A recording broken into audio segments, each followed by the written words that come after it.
Have the Back to School Expo Saturday, September 16th, and the launch of our Fall STEM program. The legal clinic will take place. It is Expungement Day, September 23rd, right here at the headquarters of Rainbow Push.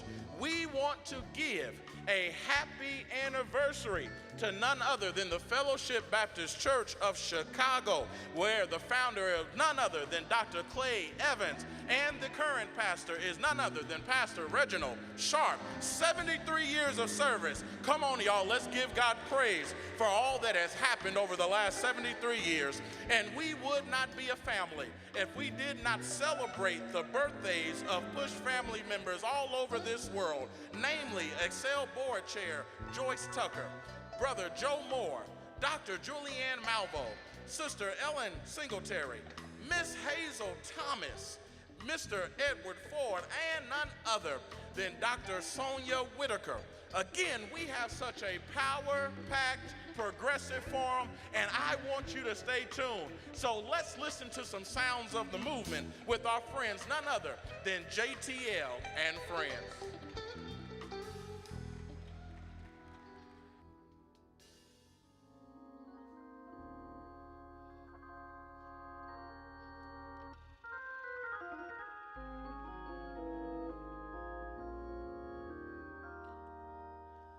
The safest place in the whole wide world is in the will of God. Though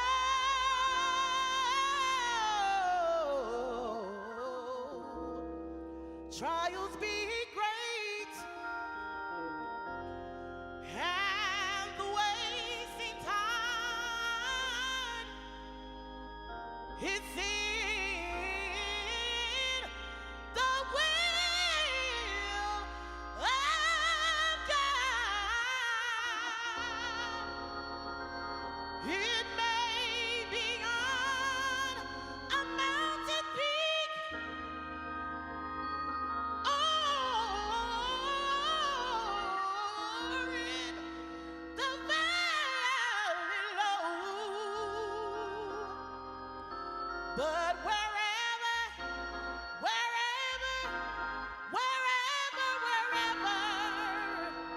it may be, when God says go, go, go.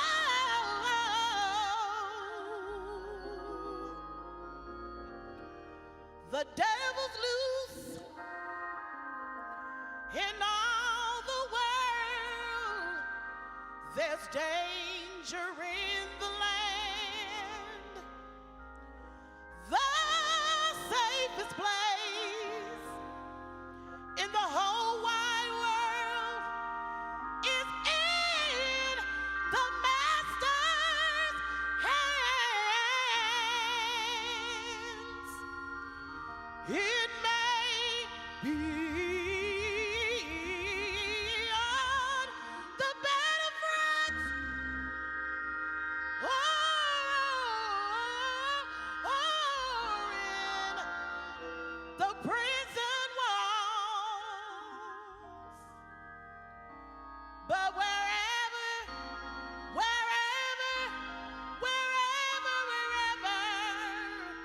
it may be, when God says go, go,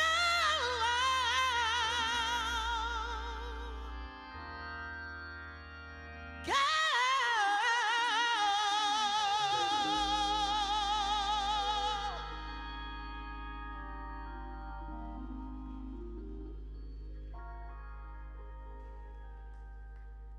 We are so grateful for JTL and Friends. Give God praise one more time for them.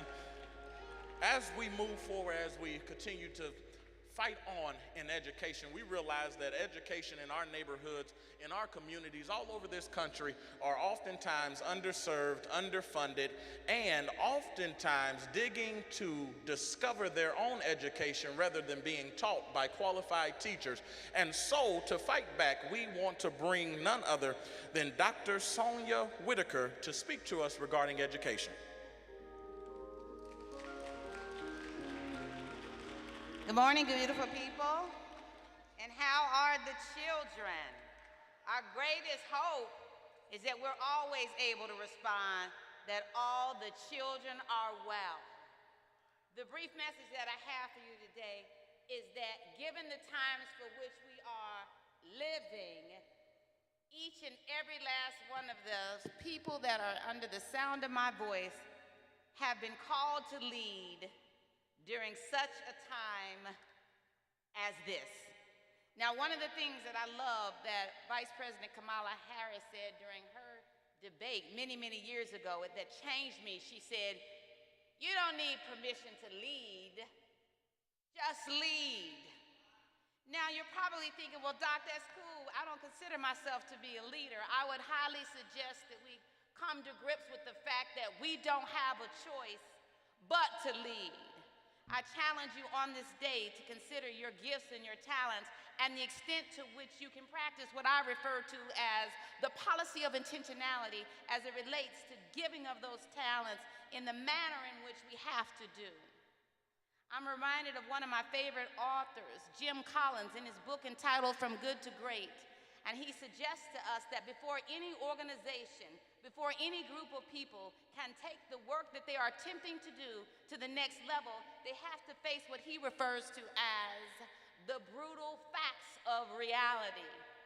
Now, we, of course, did not convene today for the purpose of admiring problems, but we have to be clear about what the brutal facts of reality are so that we can move the organization and move our efforts to the next level.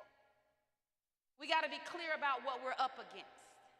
So I am here briefly to suggest that you have been called to lead during a time in which Black children are sent direct messages that would suggest that people that look like them made little to no contributions to society, and therefore their history should be stripped from the curriculum materials and the books made available in the libraries that we fund. You are called to lead during a time when there's a national teacher crisis, but as I described last week, the national teacher crisis doesn't impact all children. The national teacher crisis is impacting school districts that serve majority Black and brown students.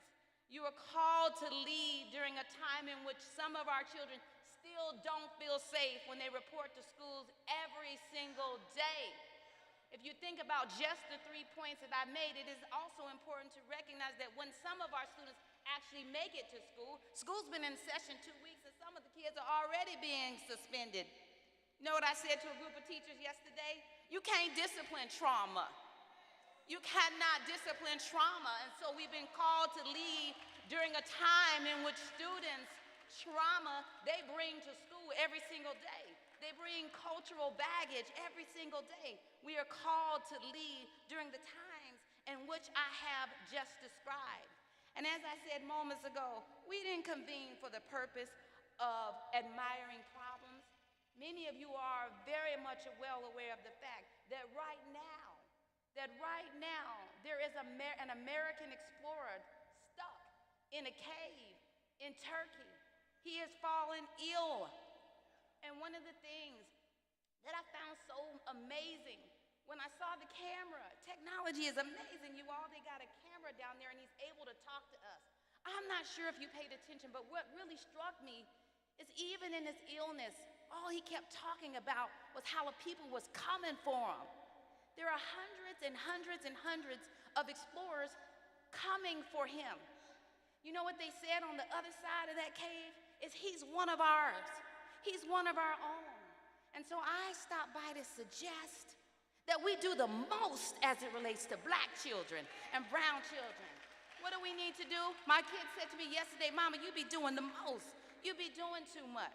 I'm suggesting that we use our gifts, our skills, our talents, our intellectual capabilities, our financial, our intellectual, and our human resources for the purpose of doing the most on behalf of Black and brown children.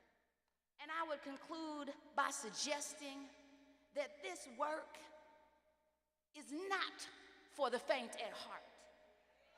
It's not for the faint at heart. I was on a plane the other day, and the airline stewardess said, in the event of an unlikely emergency, and I'm thinking, what is she talking about?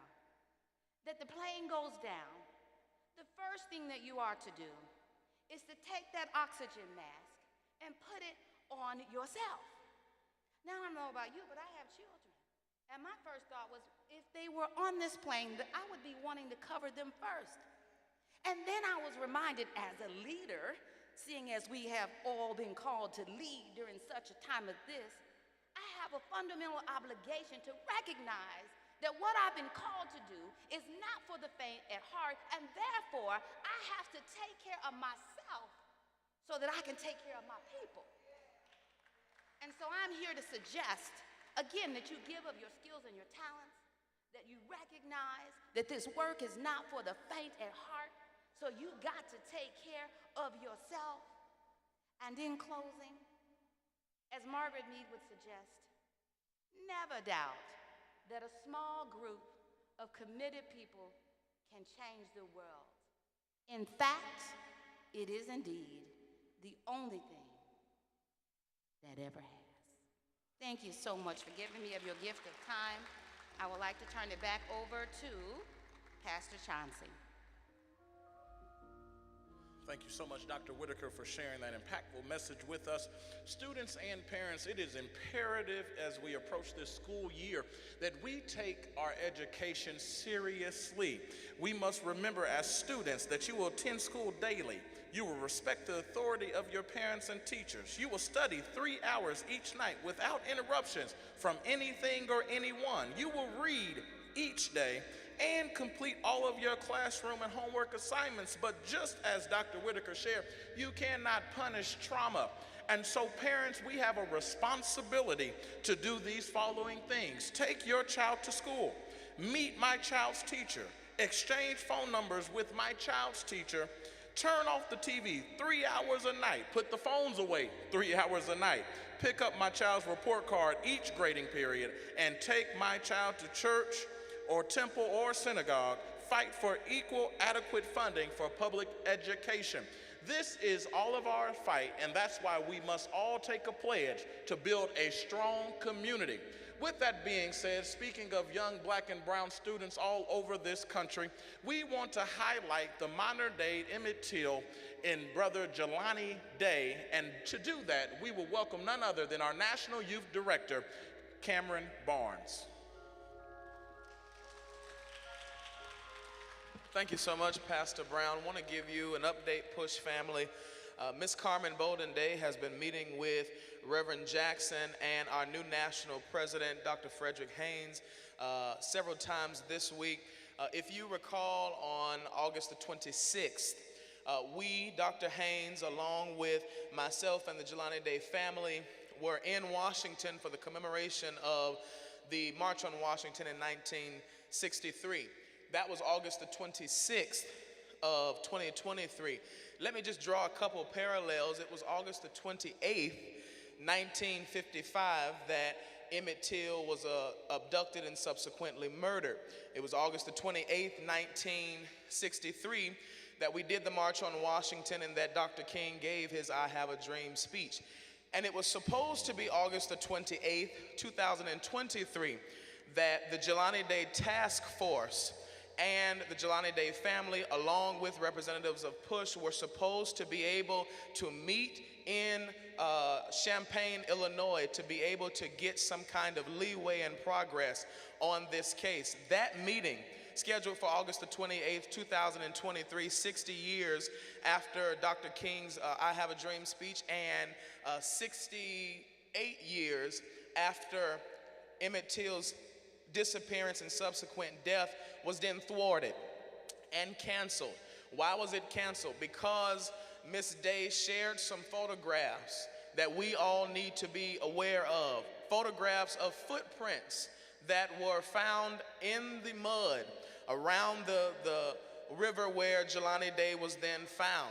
And so the Jelani Day Task Force, comprised of Peru Police Department, which is where he was found, Bloomington Police Department, LaSalle County, all of these different parts, you know that there were several different things. His body was found one place. His car was found another place. His lanyard was found another place. All of these different townships and police departments have come together to create this task force, and we were supposed to meet with them in Champaign, and we did not meet with them because Miss Day, who is reminiscent of the modern day Mamie Till Mobley, she raised the question of why, if there were footprints found in the mud near where his body was found, why was that not then told to us? Why was that not properly investigated? Why was that not previously in the evidence that had been shared with this family?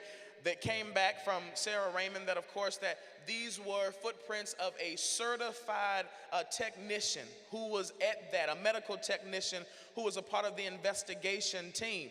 But that is not conducive with the information that Miss Day and the Jelani Day family has. And I want Rainbow Push to know in my final few seconds that we are going to have to, just as the NAACP held up Mamie Till Mobley, Rainbow Push, Reverend Jesse Jackson, and Dr. Frederick Haynes, and all of you and all of us are holding up Carmen Bolden Day as we look to get justice for Jelani Day.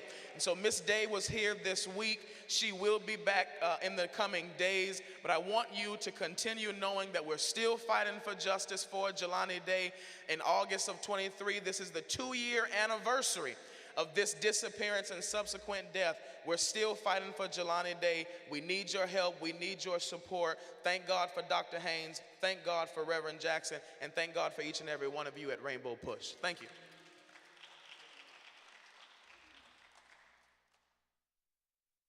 Thank you so much, Reverend Cameron Barnes, for sharing with us regarding and also spotlighting that Rainbow Push is still pushing to get justice all over this country for little boys and grown men that have gone missing, just like Jelani Day.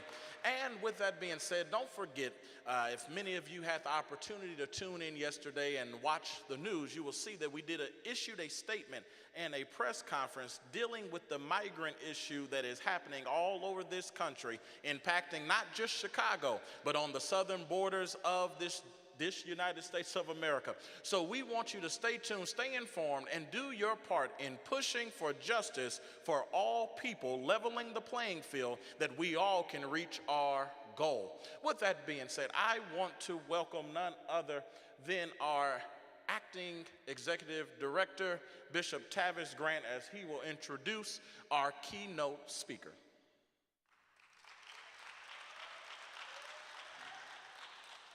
Well, come on, Chicago, make some noise. This is Dr. King's workshop. Oh, you can do a little bit better than that. Clap your hands and let us celebrate the life and legacy of our very own Reverend Jesse Louis Jackson. Let's celebrate him on today. This is a marvelous opportunity for you to be engaged, for you to be involved and enlightened about all of the work that we're doing around the country. And as Pastor Brown articulated on yesterday, we had a phenomenal meeting of Chicago faith leaders, social justice activists, civil rights activists, and they heard from our new leader. I am excited about what's happening here at Rainbow Push. And if you want to be a part of the fastest growing social justice army on the planet, I want you to go to our website right now, www.rainbowpush.org, or you can text the word PUSH to 41444 and become a member and be involved right now. The time is now. Somebody say the time is now. Say the time is now. Say it one more time. Say the time is now. I want you to stand on your feet and welcome to the podium here at the Dr. King's workshop our new national president, his right reverend own self, Dr. Frederick Haynes.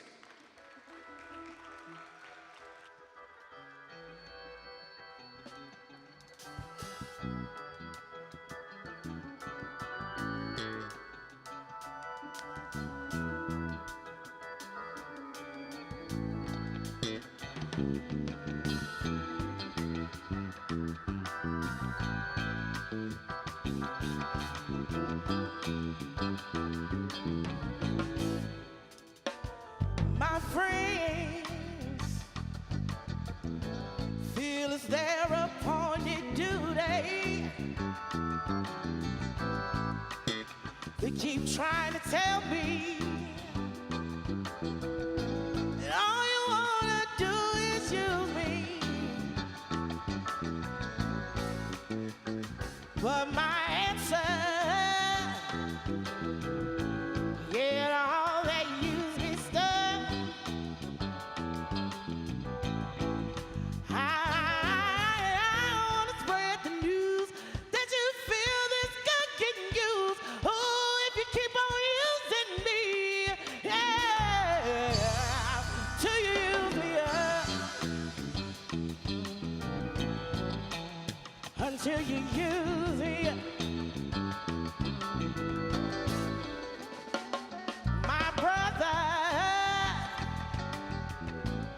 he said, sit me right down and he talked to me. Then he told me that I ought not let you just walk on me. I'm sorry, man, well, yeah. Yeah, then that talk was through. I said, brother, if you only knew and you wish you were in my shoes. Oh, if you keep on using me, hey, until you use me up,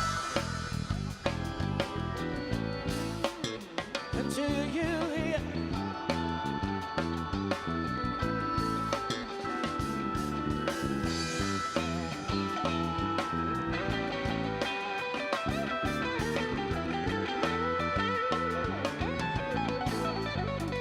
How sometimes it's true you really do abuse me.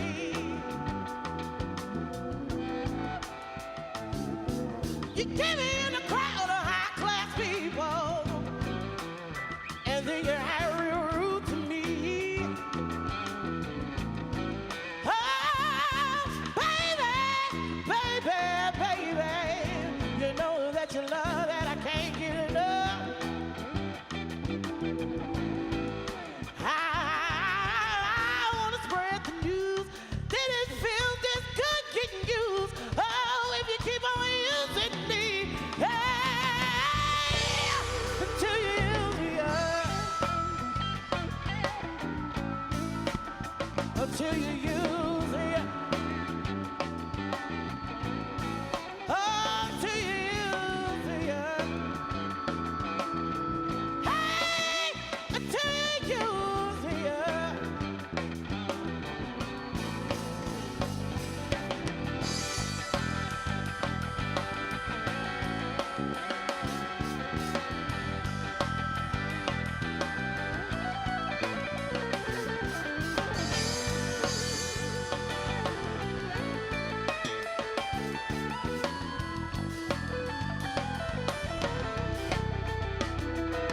My friends, the feel is there upon their duty. They keep trying to tell me all you wanna do is use me. Hey, but my answer, get all that useless stuff. I wanna spread the news if it feels this good getting used. Oh, if you keep on using me, hey, to use me up. Come on, give it up for JTL and friends and Erica. Thank you, thank you, thank you. Thank you, thank you, thank you. Come on, would you thank God and celebrate with me the founder, the premier prophet of our time, one of the greatest leaders of all time. I'm talking about my hero, the incomparable, peerless prophet, the Reverend Jesse Louis Jackson Sr. What a genius, what a gift, what a mentor. thank you so much for making the world a better place and for being our moral leader. You are a gift, and for that we thank you. Y'all, the push is on. The push is on, and we are so excited about what God is doing through Rainbow Push. I want to thank Bishop Tavis Grant for his sterling leadership. I also want to appreciatively applaud and lift up the Reverend Jeanette Wilson for her leadership as she blesses us through Push Excel. We have a great team here at Rainbow Push, and I want to salute all of the leaders who came and joined with us yesterday to basically declare that this is a state of emergency. You literally have politicians who are using as pawns people who are coming to this country seeking help and hope and asylum, and instead they are being misused and abused in the name of politics. And it is not an accident that they are being sent to cities like Los Angeles, Chicago, and New York. All of them are presided over by black mayors who are doing a great job. And so we are declaring at Rainbow Push, this ain't no game, this is a state of emergency, and we refuse to allow you to use human beings, God's children, as political pawns to play your political game. And we are not going to allow you to divide and conquer by saying those who are already homeless are being neglected. No, what we need to do is do what Reverend Jackson said years ago, and that is develop a Marshall Plan for our nation's cities so that no one goes homeless, unhoused, and hungry, including our migrants. And so we're not going to fall for the okie doke of divide and conquer. And so we stood as a team on yesterday, and I want to thank all of our distinguished faith leaders, community activists, as well as our civil rights leadership for joining us on yesterday in making such a profound statement.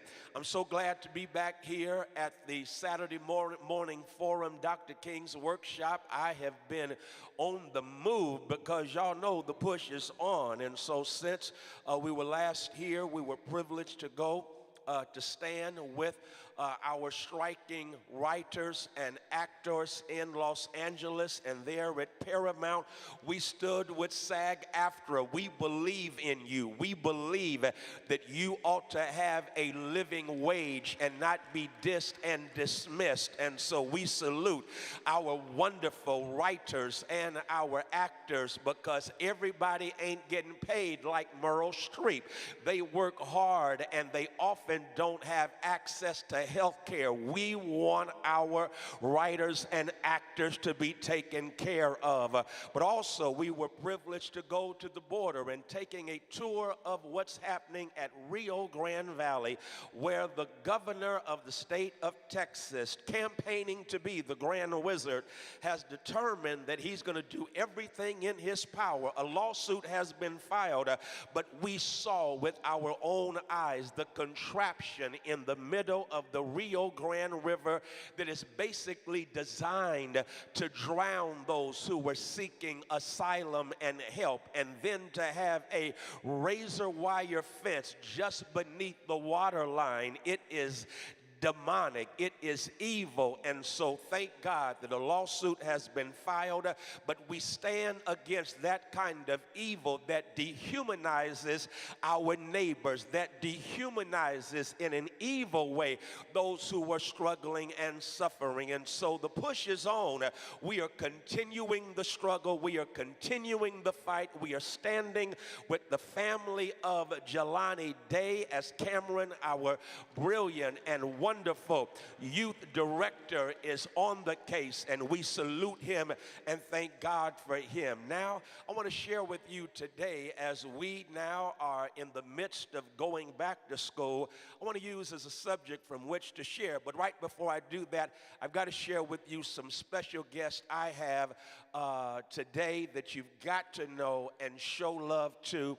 First of all, I'm so excited to have our pastor of justice at Friendship West. We have a full-time pastor of social justice. She is about it, and I want her to stand.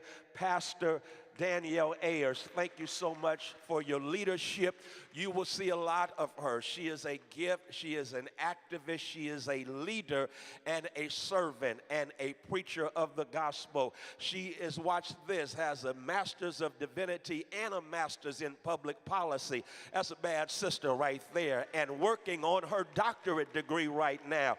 And so guess what? The push is on. But also, I'm glad to have with us our chief strategist, Alicia Trusty, also working on her doctorate degree from Friendship West. Thank you so much for being with us today.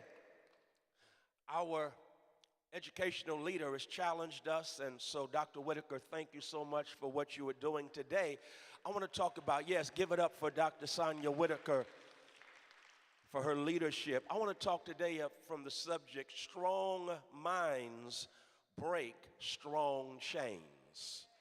Strong minds break strong chains. If you need a text, it's found in Romans chapter 12, verse 2, where the Apostle Paul writes to the Christians at Rome, and be not conformed to this world, but be transformed by the renewing of your mind. In the Freddie Haynes remix, and don't allow the world to squeeze you in its mold, but instead experience the power of metamorphosis and be transformed by the renovation of your mind. So I want to talk about strong minds break strong chains.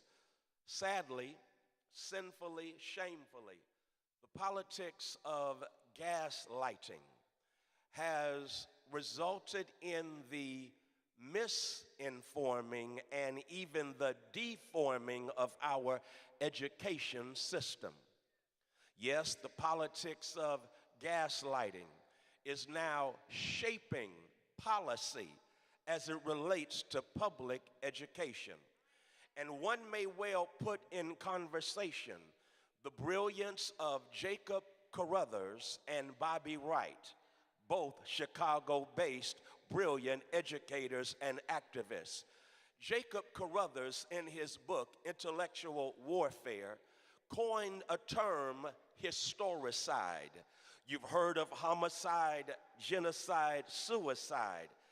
Jacob Carruthers speaks of historicide, the murder of our collective memory as we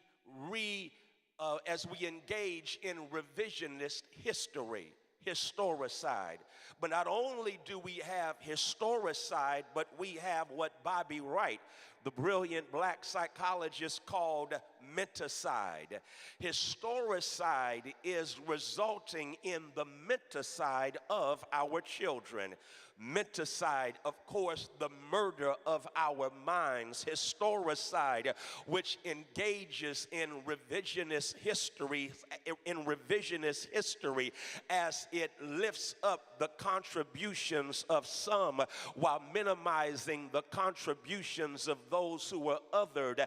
That is historicide. Historicide engages in rewriting. Yeah, I like that. Rewriting and rewriting history so that some are lifted up while others are held down. Historicide is what we see happening in the state of Florida, where one particular governor, again campaigning to be the grand wizard, has declared that there is no redeeming value in Africana studies. He's engaging in historicide, but always remember that historicide sets the stage for menticide. The murder of our collective memory is designed to murder our minds. No wonder the African proverb said, if you grab a snake by its head, the rest of its body becomes a rope. Whenever there is historicide, it eventuates in menticide. Y'all not feeling me like I need you to. Let me see if I can make this real plain. It was a cold, dark night in December of 1944.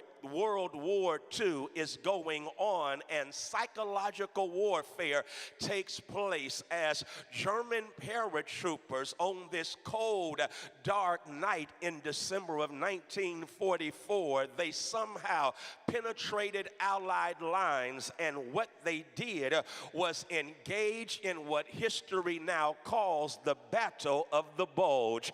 In the Battle of the Bulge, watch it, it's psychological warfare. It's menticide that is taking place because they penetrate Allied lines and they do not kill, steal, or maim, but instead they spent the entire night changing all of the street signs on all of the streets in this major metropolitan city that was strategically significant because of its geographical location.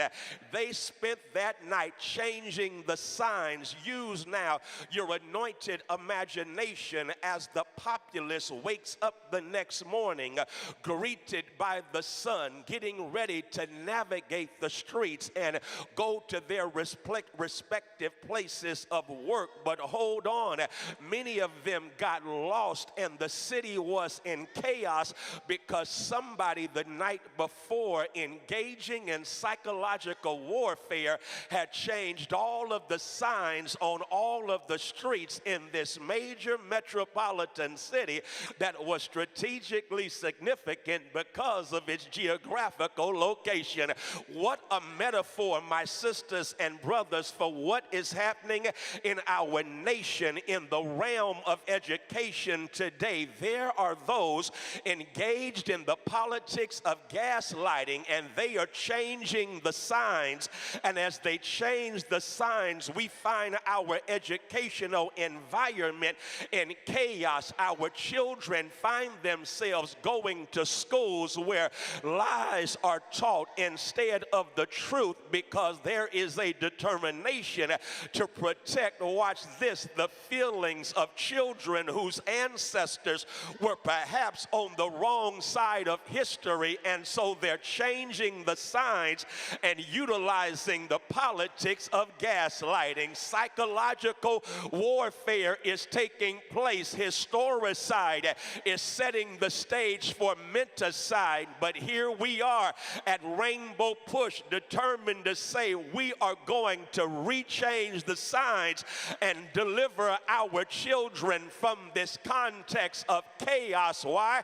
Because here we are recognizing that strong minds can break strong chains. Well, I thought y'all had been shouting when I announced my subject, because you know my subject is fly. My subject is fire, but it's not original with me. There is a peerless prophet, a drum major for justice named Reverend Jesse Lewis Jackson Sr., who years ago coined the phrase, strong minds break strong chains. It was Jesse Jackson, as Push Excel was born, who went into schools that were oftentimes populated by students who were given up on. And Jesse Jackson, watch this, would gather an assembly, and there in that assembly, students would pack out the auditorium and hear Jesse Jackson rapping before hip-hop as he would have them repeat, "I am somebody." Imagine that kids who were treated like nobodies all of a sudden held up their fist in the air and waved them like they really cared, and they declared, "I am somebody," as they heard a protege of Martin Luther King Jr. declare to them, "Say I am somebody." body, and then watch Jesse rap as he would say, repeat after me. My mind is a pearl. I can accomplish anything in the world. Rap, Jesse, rap. Not only that, but he would say, in this life, it's not your aptitude, but your attitude that determines your altitude. And then Reverend Jackson would say, strong minds can break strong chains. And that's what we've come to say here at Rainbow Push. In spite of the politics of gaslighting, in spite of you trying to change the signs, we are here to say strong minds break strong chains. Well, y'all think I'm not in the Bible, but is that not what is happening in the context of our text? The Bible lets us know. I'm about to shout. Don't miss your shout. The Bible lets us know that Paul is writing the Christians in Rome. In just a few decades, the politics of gaslighting was going to result in street signs being changed. I'll help you right quick. In just a few decades, Nero would say about Christians that they were engaged in cannibalism. Why? Because they claimed to, during the Lord's Supper, eat the body and drink the blood of Jesus Christ. It's the politics of gaslighting, manipulating reality for your political agenda. And before you know it, then Nero declared that they were not only cannibalistic, they were engaged in incestuous relationships because they claimed to love each other as sisters and brothers. It's called the politics of gaslighting and changing the signs. But look what Paul does. When you read the book of Romans, Dr. Whitaker, you'll discover that Paul uses history, literature, philosophy, poetry, and theology. It's a literal theological school. It's an educational experience. And then Paul says in chapter 12, verse 2, so don't allow the world to shape you in its mold, but instead be transformed by the renewing of your mind, because strong minds can break strong chains. Thank you, Jesse Jackson, for letting us know that strong minds can break strong chains. And that's what we've got to say to America. Our strong minds are going to break strong chains. We can break the strong chains of an immigration policy that is racist and barbaric because we've got strong minds. Our strong minds can ensure that every child has access to STEM and STEAM education. Our strong minds can break strong chains, and we can ensure that we develop a technology where nobody goes unhoused, nobody goes hungry. Our strong minds can break the strong chains of climate change, and we can fight environmental racism and environmental injustice. Our strong minds are going to break strong chains. Preach, Freddie Haynes. I already am. So how does it happen? I'm almost done. Watch the text. The text says, and be not conformed to this world. Don't let the world shape you in its mold. I'm trying not to shout. I guess the first thing I can say is if strong minds are not going to break strong chains, and my thesis is taken from a statement made yesterday by one of our brilliant educator activists who said and challenged us to develop an educational agenda where we don't wait for others to develop our educational agenda, but we develop our educational agenda. We cannot expect Hitler to educate our children. We cannot expect Pharaoh to educate our children into emancipation. We've got to have our own educational agenda.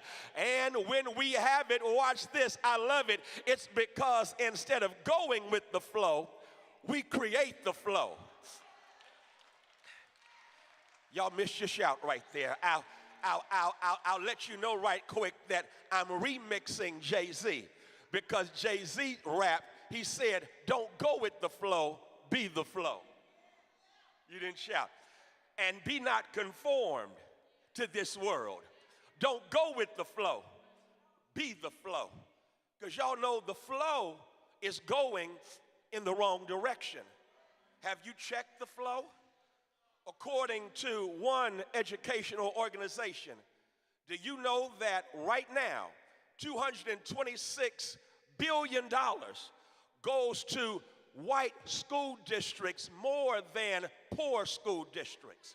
And even poor white districts receive more money than the average black school district. That's the flow that we can't go with. We've got to disrupt the flow because the flow is going in the wrong direction. Y'all didn't shout. I got to give it to you like this. Jesse Jackson, would you please help us because they're missing the flow? Jesse Jackson saw the flow going in the wrong direction and said it now costs more for this country to put folk in jail than to send a student to Yale. I guess he was saying that's a flow that we've got to disrupt. I'm trying to let you know the flow is going in the wrong direction. We've got to disrupt the flow. I think Frantz Fanon put it like this in of the earth, that we are over determined from without, and in order for us to stop that, we've got to make up our minds that we're not going to go with the flow. We're going to create a brand new flow. What does that look like? It looks like freedom schools. What does that look like?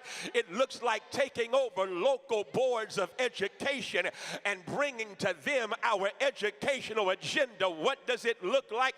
It looks like using our churches empty so much during the week as places for our children to come after school and learn our true history.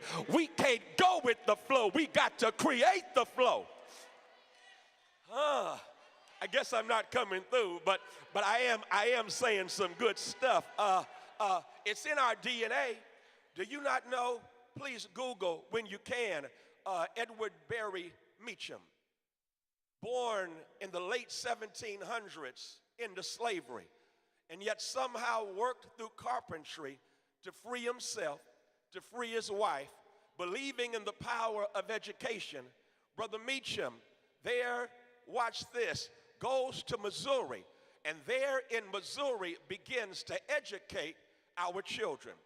But while he was educating our children in 1849, do you not know St. Louis made it illegal for black kids to get an education?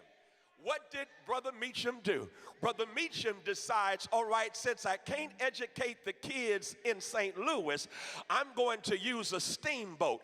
And y'all, right on the Mississippi River, he set up a steamboat with chairs and desks and began to have a floating freedom school because he made up his mind, I ain't going to go with the flow. I'm going to create a brand new flow. Strong minds always break strong chains. And be not conformed to this world, but be transformed by the renewing of your mind. I got to quit. I've held y'all too long. But I guess the last piece I'm saying is after you make up your mind to not go with the flow, but to create a brand new flow, the biblical text challenges us, and this is what gets me, and that is if your mind experiences renovation, then it will lead to transformation. You didn't get that, did you? Whenever we experience mental renovation, and be not conformed to this world, but be transformed by the renewing. I knew I would be here at Push today, so I had to do my homework, and etymologically, I unpacked the word renew.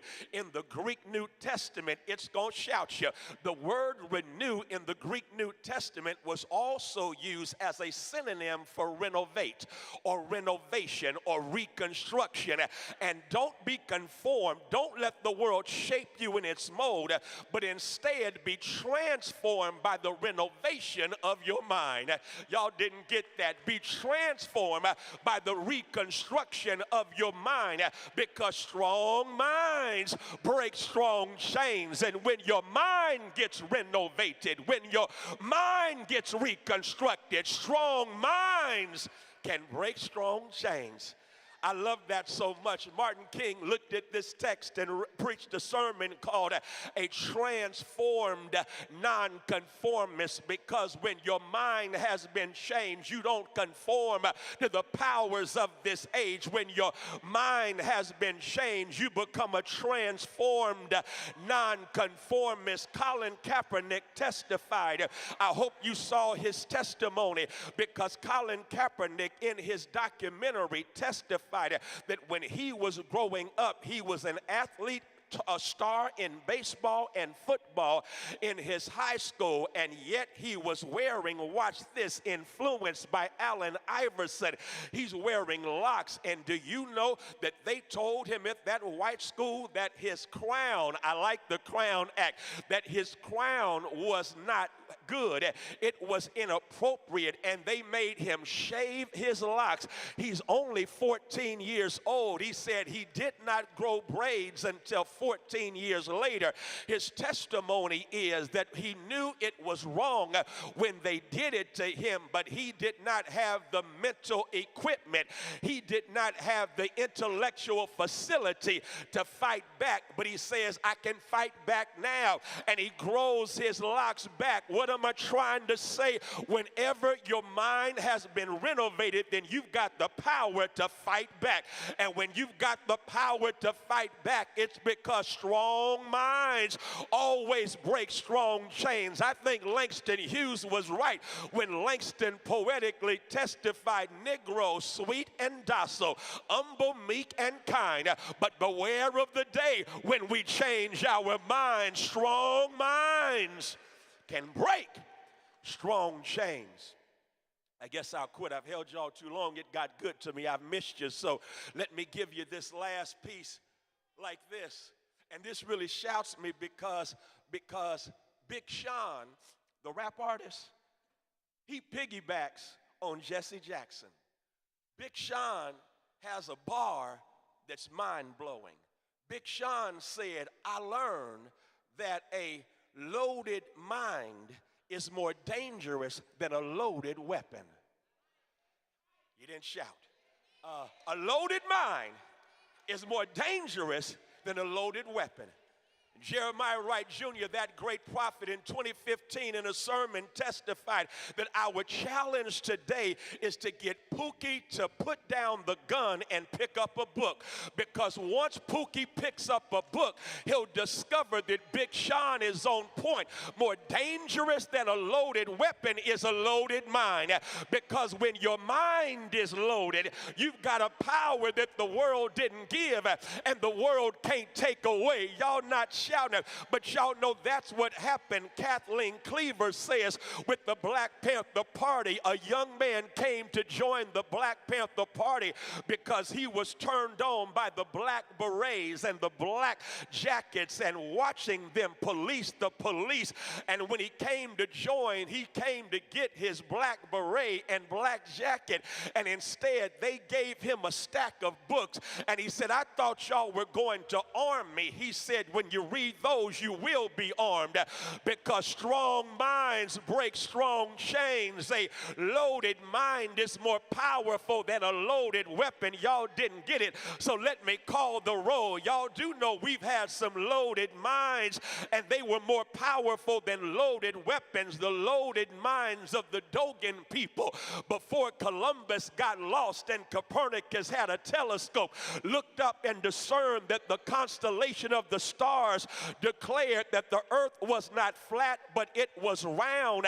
That was the Dogon people of Africa. They had strong minds breaking strong chains. Y'all didn't get it. Strong minds built great libraries at the University of Timbuktu. Strong minds break strong chains. It was the strong minds of Africans kidnapped and brought to these shores who in a real sense taught this country how how to deal with the smallpox outbreak, because our strong minds, they broke strong chains. Y'all still not shouting, but it was the strong mind of Frederick Douglass and Harriet Tubman and Sojourner Truth that helped to break the strong chains of the most evil expression of enslavement in the history of humanity. It was the strong mind of Ida B. Wells who helped break the back of the lynching culture in this country. It was the strong mind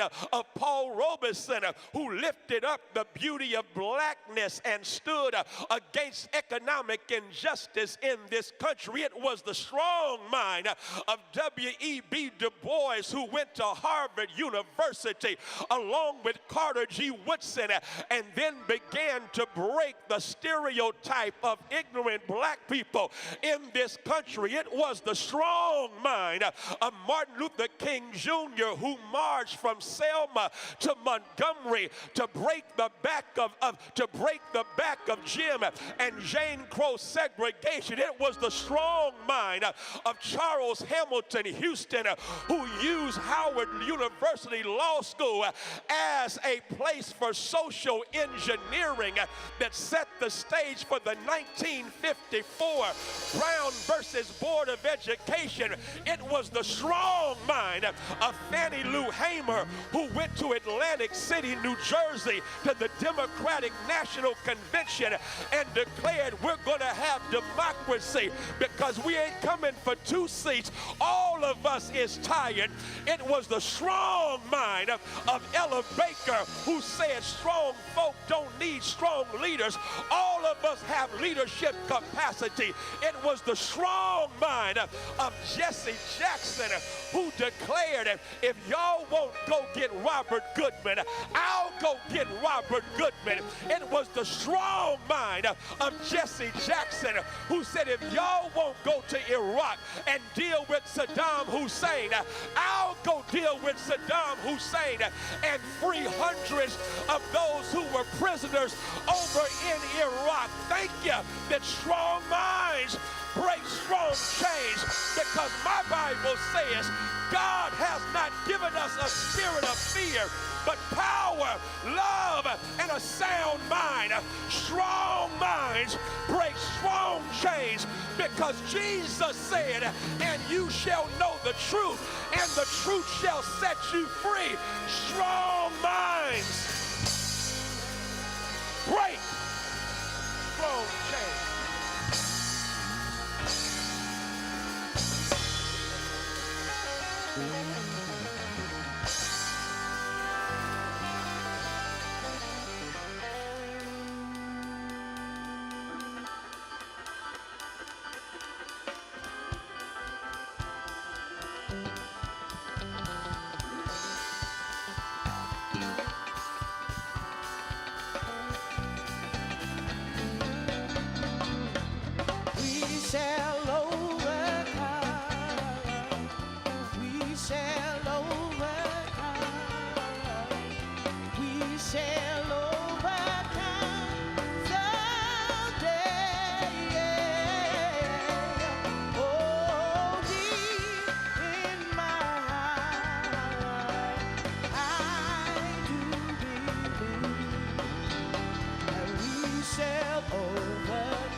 I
That's good news. That's good news. That's good news.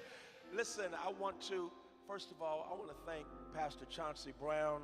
That's a preacher right there. What a gift he is. We thank God for him. Second Baptist in Maywood. He preached. He was so good while I was gone that he preached twice. And I got word, if you don't get back here, Chauncey Brown is going to take over every Saturday. And so thank you so much, man, for the brilliant gift that you are to us, to the movement, to the body of Christ. We appreciate you. Listen, as we know, freedom ain't free. We shall overcome, but we got to pay for it. And I just ask now that we would do in a generous way. And please forgive me because I'm new, and so I'm learning all we have. I know we got envelopes, so give me an envelope, yeah, because I want to give. And Bishop Grant, you can tell us all the ways we can give because we want to give. Rainbow Push is doing the thing. I hope y'all know that. Rainbow Push is doing the thing. I'm telling you. And let me just say, and I'm not, oh, bless your heart, thank you. All right, y'all going to help me get this thing together. All right, so, all right, there's a QR code right here. There's a QR code. And so please give to the QR code. Reverend Jackson, I was somewhere recently. I've been moving a lot.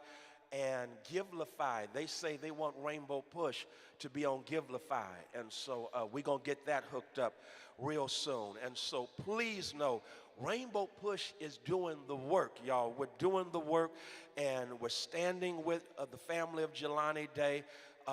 Again, we were at the border. We have the solution for how we deal with this state of emergency with the migrant crisis. You see the brilliance of Dr. Sonia Whitaker and the fact that we're in an educational crisis as well.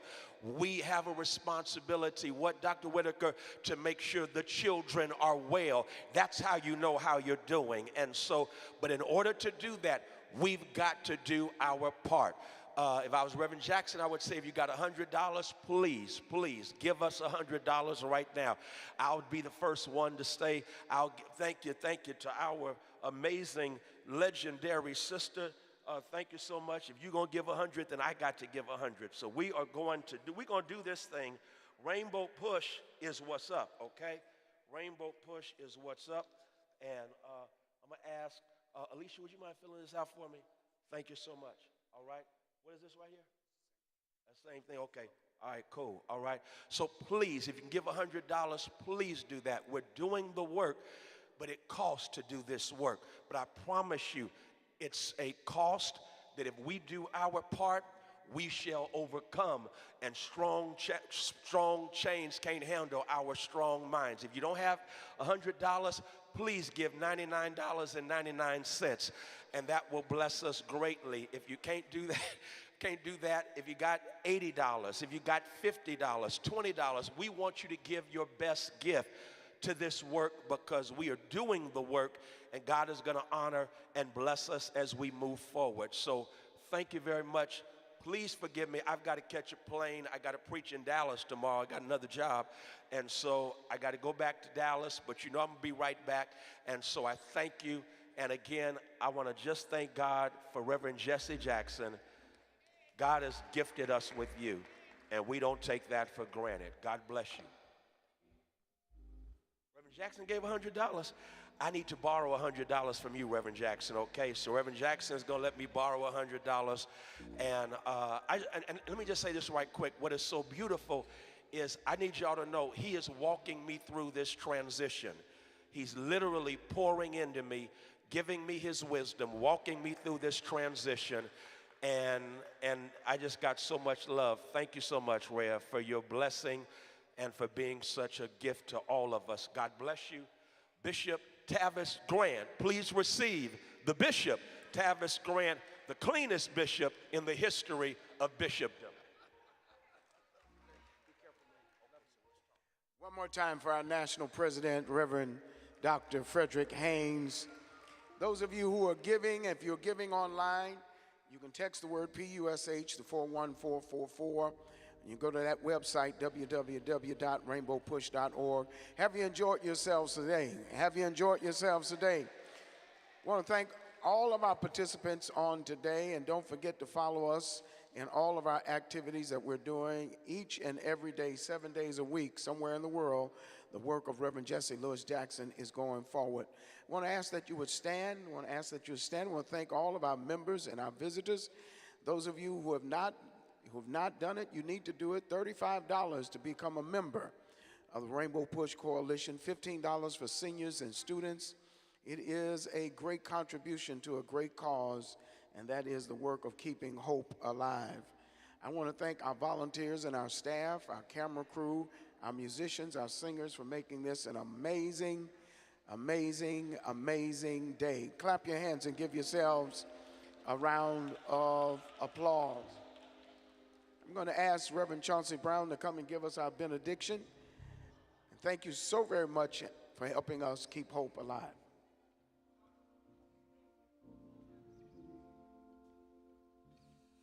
As always, we say, Lord, thank you for this day. Thank you for this time. Lord, we thank you for the fight. Thank you for the faith. And Lord, may you help us to keep hope alive as we leave this place, never from your presence. Your will be done, nothing more, nothing less, and nothing else. In Jesus' name we do pray. Amen.